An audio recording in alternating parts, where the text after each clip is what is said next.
Looking at today is the evolution of a best practice model for people with Prader-Willi syndrome living in Australia under the National Disability Insurance Scheme, and we'll be looking at accommodation services and beyond. Now, we're supposed to do this all in under 15 minutes, and for someone like Lisa and I who can talk underwater, we might be cutting it fine. So who is Interaction? Interaction was established in 1979. We're a not-for-profit NDIS registered organisation supporting people with disabilities across the key service areas of support coordination, accommodation, direct support, behaviour intervention, training and therapy. Our head office is based in the bustling business precinct of Bella Vista, and we have services across New South Wales. We are in the process of expanding into other states, such as our empowered living apartments here in Mount Gravatt, Brisbane. So why Interaction and PWS? So as it was called back then, our traditional group home was founded by a parent group some 26 years ago, specifically for people with Prader-Willi syndrome. And we are pleased to say that this program is still operational today. And since then, we have expanded to other accommodation models across varying areas.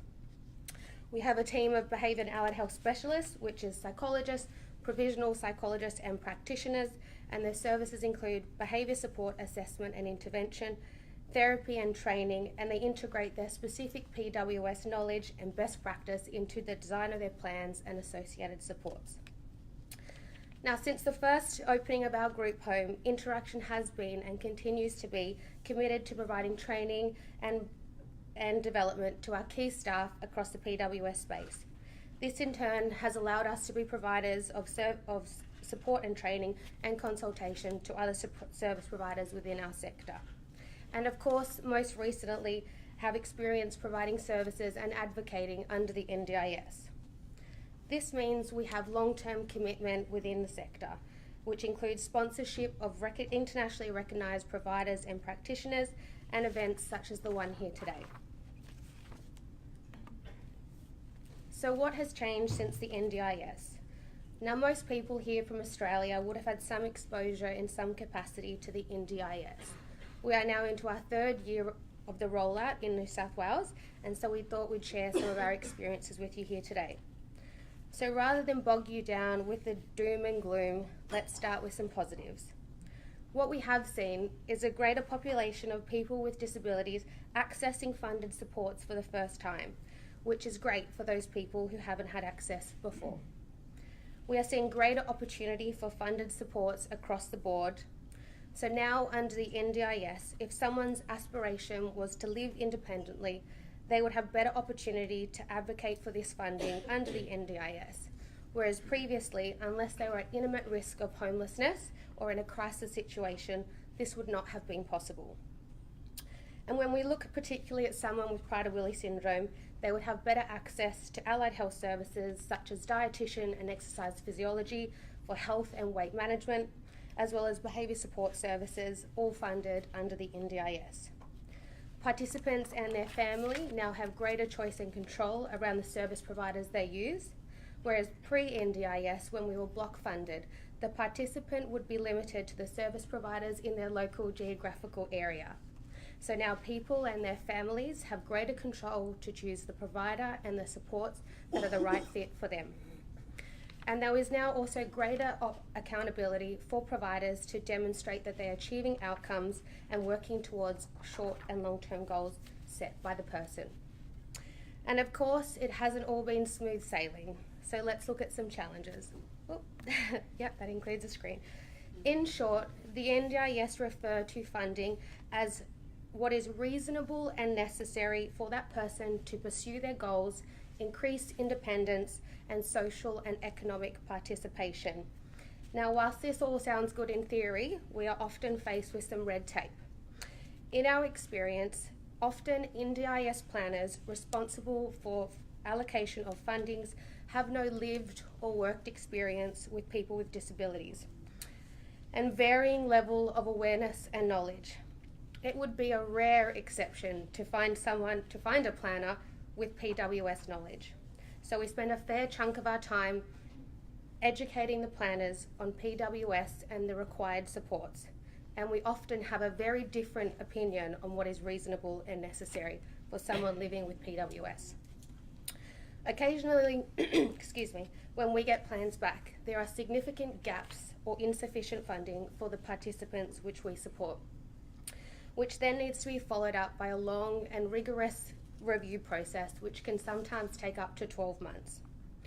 And whilst this doesn't affect our participants, there has been providers are now having to adapt to new systems and processes, and we get used to one and the NDIS change it all over again. There are new rules under the national, like for example, the National Disability Quality and Safeguard Commission. If someone is living in our supported accommodation, there may be restricted practices in place. For example, restricted access to food. Let's see if I can. Or money, which it requires additional resources which need to be put into the plan. We no longer have the same flexibility for training and implementation with the funding that we have. So we are working on how we can better this as a crucial component of the people we support. When plans aren't adequate and reasonable and necessary, it's not only the impact that it has on the participants and their families, which can be extremely traumatic, but also the service providers who need to advocate and review for plans and manage in the interim, all whilst maintaining good quality service. So as the NDIS evolves, systems improve and planners are more informed with better knowledge of people in the disability, where an initial teething problems are ironed out. I'm sure that the intention of the NDIS, which was for more individualised supports based on choice and control, will continue to flourish. Thanks, Rachel. Okay, so that led to some training for us with the introduction of the NDIS. We also took the opportunity to reflect on our own practices and were we doing the best that we could? Were we up to speed with what was happening in Australia and internationally? So our CEO took charge and travelled abroad investigating what was happening in Australia and internationally. As part of that journey, really aligning with two doctors in Germany and looking at their practices and innovations on what was happening. As a result of that, bringing out Dr. Norbert Stundbeck-Hodbeck and Dr. Hubert Sawyer, got it, out to Australia, where we undertook a 6-month intensive training program, which was amazing. It was such a fabulous opportunity. So really like to acknowledge everything they've shared and imparted with us, and how I think that's a real tribute to the PWS community, that everyone is so open to sharing information across the borders. So in a really quick nutshell, I guess a lot of training that would typically happen, you would look at the introduction of PWS, maybe a bit of basic insight into behaviour intervention or some strategies on de-escalation, but we went a lot deeper into looking at the assessments and design from your ecology, skill development, looking at the communication and interpersonal. There was a lot of role plays, which, you know, we had to kind of warn people in the rest of the office that it's going to get pretty noisy soon. We've got some pretty good actors in our team, I think we discovered. We looked at the neuropsychology in PWS, looking at sensory integration and kinesthetics. We also, as part of the process, all had to work on a active case, which was supervised, and going through that whole process ourselves, and having Skype sessions across time zones, which was an interesting experience as well. We also had a really great opportunity as an organisation to come together and start to develop and really consolidate a concept for our organisation that gave us better clarity and direction and consolidation of what we do well now, and importantly, where we're going to go to moving forward and what that looks like. So this led to us, I guess, having a bit of a renewed and a refreshed lens, which looked like this.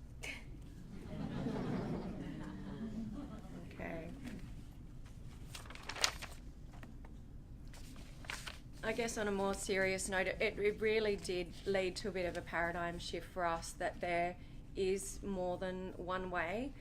We always felt that, you know, we provided pretty good and long-term support to people with Prader-Willi syndrome, and that we engaged in person-centred supports, but it really allowed us to reflect on that and do it at a much deeper level.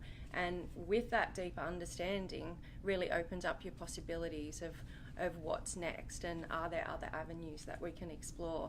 And being open to the possibility and commitment to food security, and also the possibility of looking at some increased self-management around access to food and money, which we hadn't put too much into before. The focus would be more on, I guess, all the environmental and skill development supports outside of that.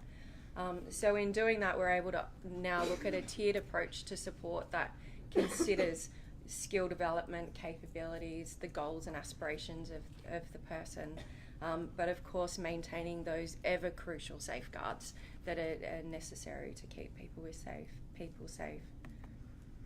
So for us, in terms of service delivery, it was looking at all aspects of service delivery, not just accommodation, that we can offer accommodation model options that are adapted to all of those various factors, and looking at, I guess, the traditional group home type model, and also the more individualised apartment type model, which you may have seen the 3D model out on the table out there that you're welcome to go and ask about, and allows us to really personalise, still within a kind of safe structure, supports for every person that we're providing supports to.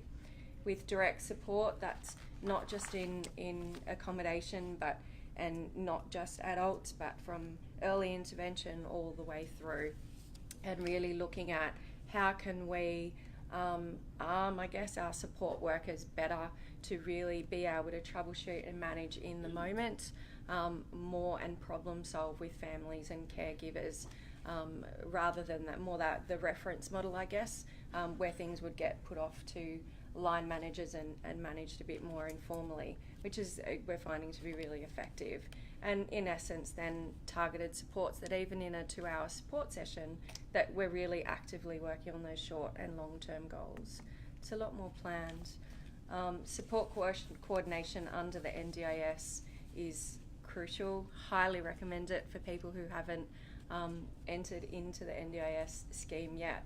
It's a great support for yourselves and the advocacy in terms of what Rachel was talking about, for really advocating for what reasonable and necessary supports for people with Prader-Willi syndrome looks like. Our behaviour and allied health team, we've been in the space for well over a decade, and have been getting some really good outcomes, but for us it really did start to open up more possibilities of what we could do in terms of self-regulation and management, and different areas of skill development that we might have kind of put to the side a little bit before, and allowed us to even refine even more how we're going to match interventions according to skill and capabilities, developmental stage, emotional maturity, everything that we've been hearing about today. And of course early intervention, heard some really great information to date, and certainly will be over the next days, and the potential for our role in that, because we are seeing as the generations come up, the work that people are doing, and what that means as people eventually become more independent into accommodation supports, and also what that means for families in all those years preceding it. Particularly, we have a strong focus around parent and sibling supports, not just for the early intervention, but that definitely carries on through the trajectory of someone's life. We've run siblings programs and parent support groups and things that are really valuable to people and committed to that. We're running. Yeah, I think I've been given about 30 seconds to wrap this up.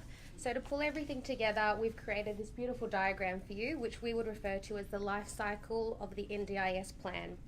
So how it all starts would obviously having a good awareness of someone with Prader-Willi syndrome and what their goals and aspirations are, and how that transforms into relevant funding supports.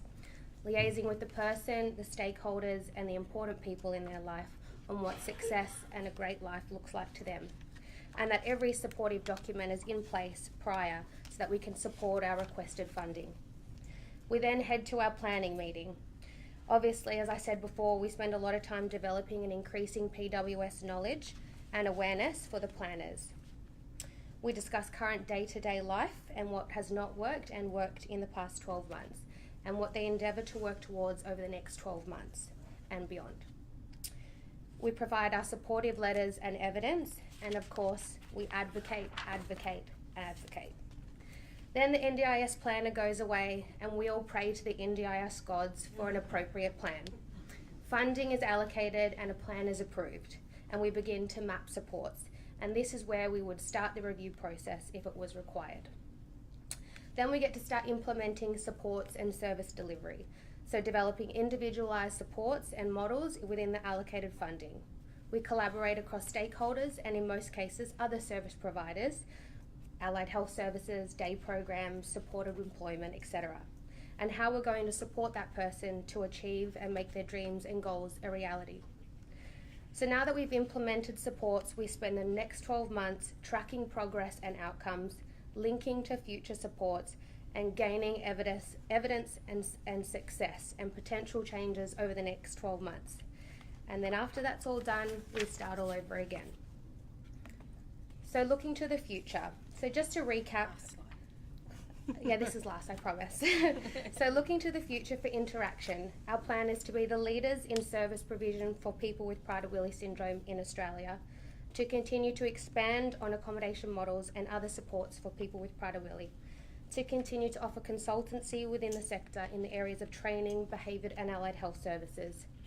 But most importantly, and what we're incredibly passionate about, is supporting, and the driving force between everything that we do, is supporting the people with Prader-Willi syndrome to live their best life and achieve great outcomes.